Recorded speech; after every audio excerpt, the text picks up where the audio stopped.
నమస్తే.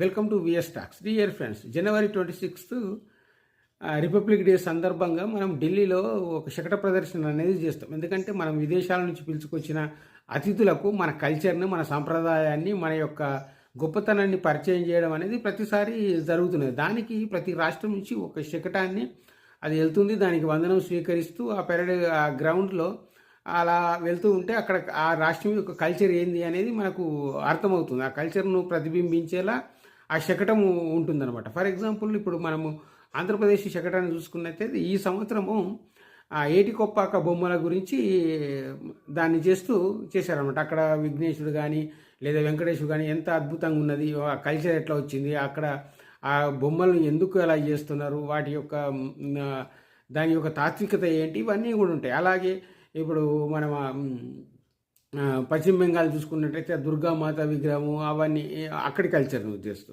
అలాగే కర్ణాటకలో లక్కోండి గ్రామంలో ఉండేది వాళ్ళ యొక్క శిల్ప సౌందర్యము, కళ్యాణ చారుకుల గొప్పతనము, దాన్ని తెలియజేస్తూ ఒక శకటం. ఇట్లా ప్రతి రాష్ట్రం నుంచి ఒక శకటం. కానీ అన్ని రాష్ట్రాల నుంచి వెళ్ళినాయి, కానీ తెలంగాణ నుంచి అప్రూవే దొరకలేదు.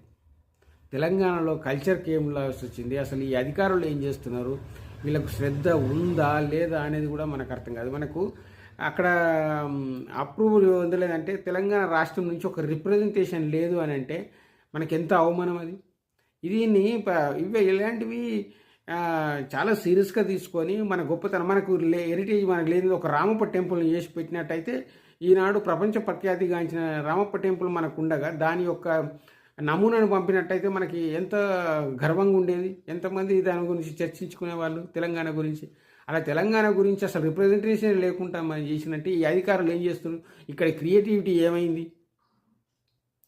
వీళ్ళు ఎప్పుడు రాజకీయం చేయడమే తప్ప ఇంకేం అంటే కాంగ్రెస్ పాలిత రాష్ట్రం ఉందని చెప్పేసి మాకు అప్రూవల్ దొరకలేదని చెప్పేసి సెంట్రల్ గవర్నమెంట్ మీద అబాండాలు ఇస్తారు. అట్లే ఉండదు. కర్ణాటక కానీ పశ్చిమ బెంగాల్ కానీ ఇంకా వేరే రాష్ట్రాలు ఇంకా వచ్చినవన్నీ కూడా ఏవి బీజేపీ పాలిత ప్రాంతాలు కావే, అవి కూడా కాంగ్రెస్ పాలిత ప్రాంతాలే కదా. అట్లే ఉండదు. మీ క్రియేటివిటీగా మీరు అప్రూవల్ చేయడానికి వాళ్ళు ఇచ్చిన కాన్సెప్ట్కు మీరు ఒక కరెక్ట్గా చేసినట్టయితే ఇది వికసిత భారత్ దాని గురించి చేశారు, కల్చర్ గురించి వికసిత భారత్ గురించి చేశారు. ఏది చేసాం, మనకు రామప్ప టెంపుల్ వస్తుంది, వరంగల్ కాకతీయ కోట వస్తుంది, ఇంకా రకరకాలుగా మనం చేసుకోవడానికి మన కల్చర్ ఉంది. కానీ ఎవరు చేయలేకపోయారంటే ఇదే మనది దురదృష్టం కింద భావించుకొని ఇటువంటి వాటి వల్లనే గవర్నమెంట్కు చెడ్డ పేరు వచ్చేది.